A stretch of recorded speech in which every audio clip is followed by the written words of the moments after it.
All right, good evening.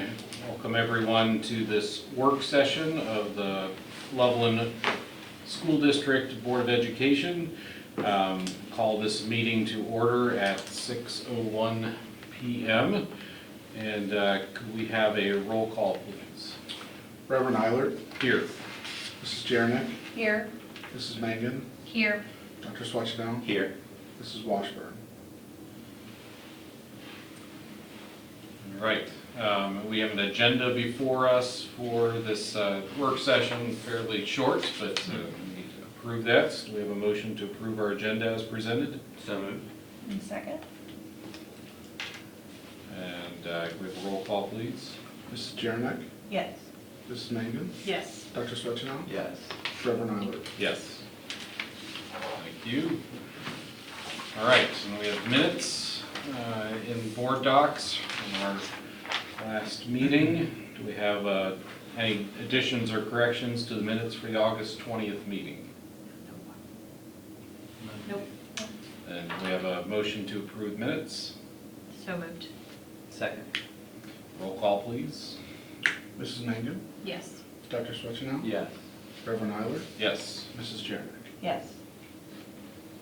All right, thank you. And the one main piece of business to begin with is on the trademark discussion. Remember, that's a holdover from our last meeting, actually from several months ago as well. We've been talking about this. We had someone that had asked to use the branding again for the LPAW, and whether or not we wanted to put together some kind of a policy to guide how we use that, and several options there in front of us in terms of whether or not we put a trademark on that symbol, and then if we want people to sign some kind of an agreement to use that trademark symbol, and then if we want to have any kind of remuneration for the use of the symbol. So Mike has put together a document for us here, and Mike, you want to start out? Just any comments you have on what's before us? No, with Andrew Sutters and I have sat down, we've done a branding guide, so we have our standard logos, colors, and standard usage, which we've kind of put it all together. There wasn't one here when we got here, and then so because of that, we do have, the Board of Education does have a common law trademark right, but to put a little bit more teeth behind it, we could go through register it legally, which costs us about $200 per logo. I think we get 4 or 5 logos, $1,000. And what that would allow us to do is, we're not trying to be restrictive of anybody using it, but we want to make sure that when we see it, it's being used appropriately, right? And so being able to register it legally would allow us to kind of send a cease and desist letter if we see it's being used inappropriately. The part with the licensing, we could make, if you look at the bottom, I think the action steps would be coming up with this board policy, but then also realizing we're not really trying to make money off this, we're just trying to make sure it's used appropriately. The support organizations, our booster groups, PTOs and so forth, we could spell out in the policy that they are an authorized user, so they're not going through it every single time, and we could sit down and figure out who that is. But I think the major discussion is, are we trying to make money off of this, or is it just to protect the brand? I would lean towards protecting the brand and putting a little bit of teeth behind it when we register it legally. So that's what this document kind of outlines, is our different options there. Yeah, Mike and I have had conversation, and I was supportive of that as well, as we thought about what would it even look like to try to collect all that information about all the people that are currently using our LPAW. You see it at other stores and so forth. Who it is it that's producing that, and we'd be at that place where you'd almost need a staff person, and certainly there's not enough money coming in from something like that to justify paying a staff person to do that. So it seems like the better solution is simply to have the trademark done so that we know we've got some control over who is using it to make sure that it's being used appropriately. And then, I think one of the questions I would still have is then do we still want people to make a formal request, that we have a request process in place for all of those folks and ask that they do that, to be registered with us to do that. Which probably we should, because otherwise then you can't really say, well, then you shouldn't have used it. Right.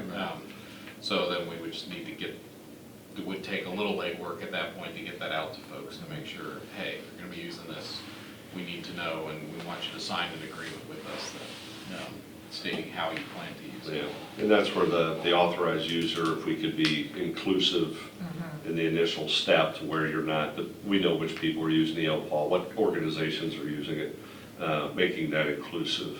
But yeah, I think having a document like that would not be a bad idea. So I have a quick question, just thinking, what would stop someone from just copying the image? Are you not gonna be able to copy it online? No, they can. They The question can. is whether or not they're legally able to use it. So, I mean, right now, and they there's so can many get it. people who make T-shirts, how are we gonna monitor Right. something like that? That's why, we're just saying we are going to ask them to ask for Reach permission. out, And if okay. someone made a T-shirt that we thought was inappropriate with the LPAW Right. on it, then we would have the ability to take legal action, or at least to ask them to recall all of them, or potentially face legal action. So, that's the idea, just that we maintain some level We of. have something, yeah.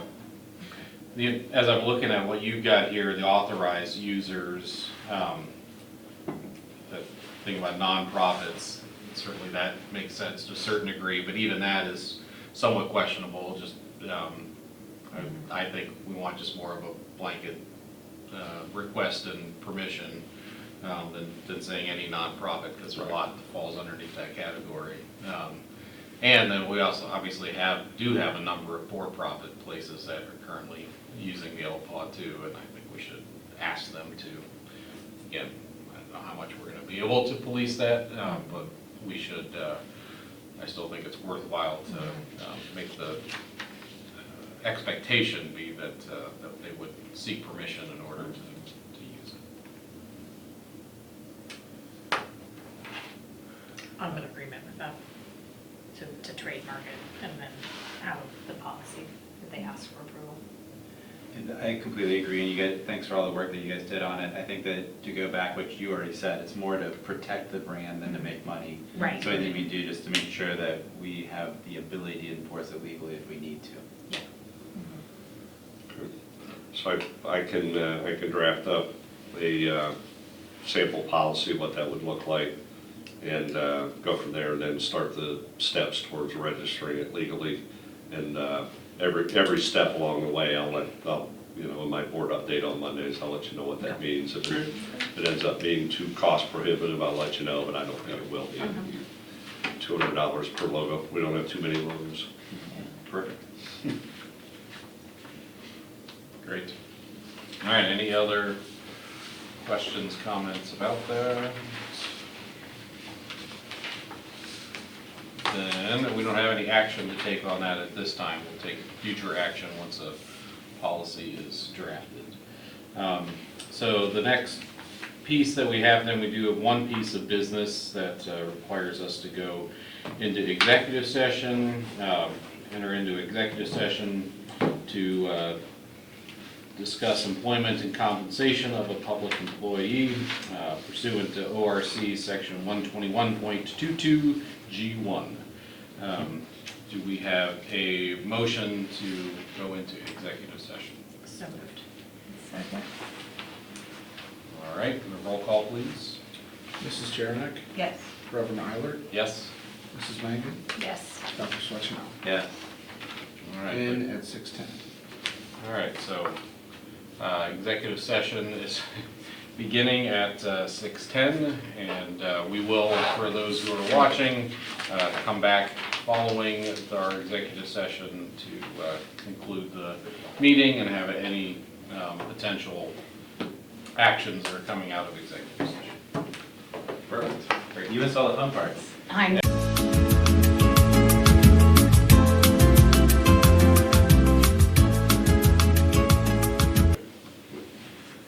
Call this meeting back into session at 7:13 PM. We're coming out of executive session where we were discussing compensation of employees, in particular the superintendent, reviewing Mr.